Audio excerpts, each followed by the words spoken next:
The racist concept of heaven and hell, introduced as the New Testament, stems from a knowledge of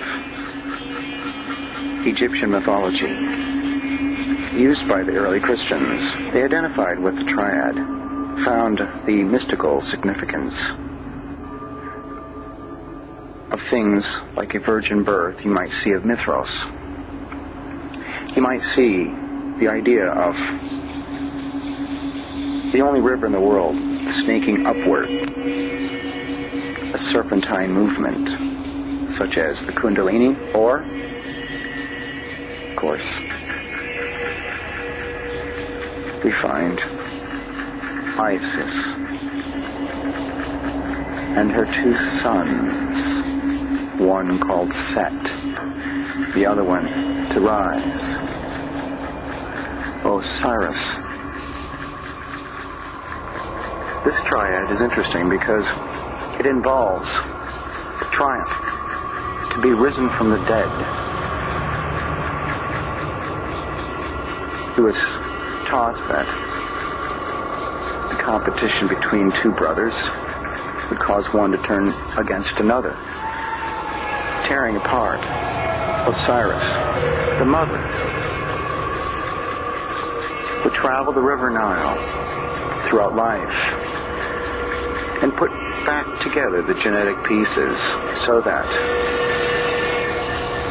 her son, her lover, her father could be realized again.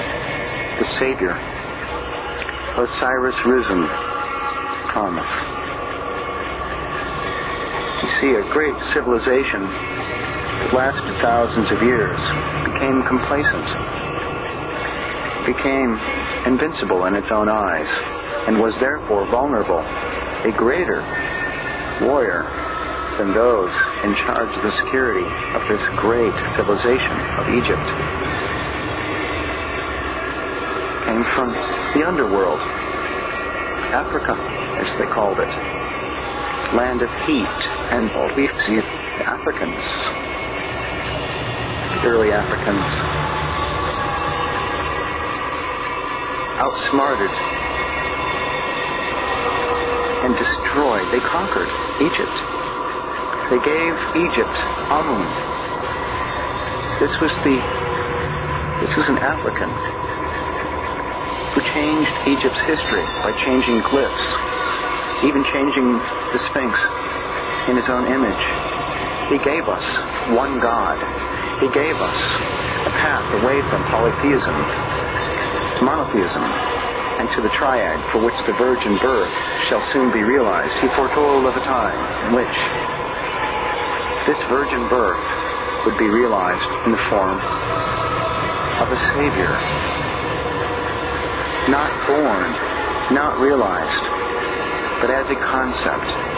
Perhaps the man was ahead of his time. Nonetheless, there was a great deal of animosity, subconscious, preconscious, and cultural. It has spilled over into Christianity as we see it here in the West today. The idea of Hades, the idea of hell, relates to the underworld, or people of the underworld, the black devil, as the Christians once called it. See, hell is a state of mind, I guess, as previous Pope may have admitted. But in reality,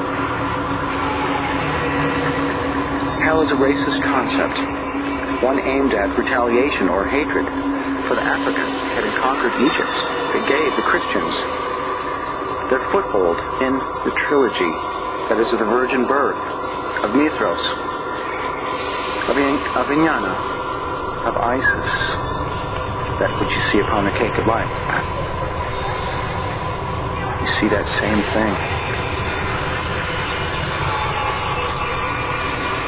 See, hell is very much a racist concept. If you look at your Old Testament, you look at the Quran, there is no mention of heaven or hell or a devil. And Lucifer has nothing to do with this. I can only say that if you look deep into the history of this hatred, You find people like Hitler in the middle of it, Mussolini. You'll find today the Jewish people, the way they treat the Palestinians. You'll find that hatred no different. You find the same hatred in the United States in the 20s and the way we treated the African. You find that same hatred today as we head towards the presidential race. This year, it is about race. As we face human extinction, who shall be here as the final race? Who will be the final ant mound? Who will be in charge of it? I don't agree with that idea. I think that there is no chosen race. We must unite or we'll all go away.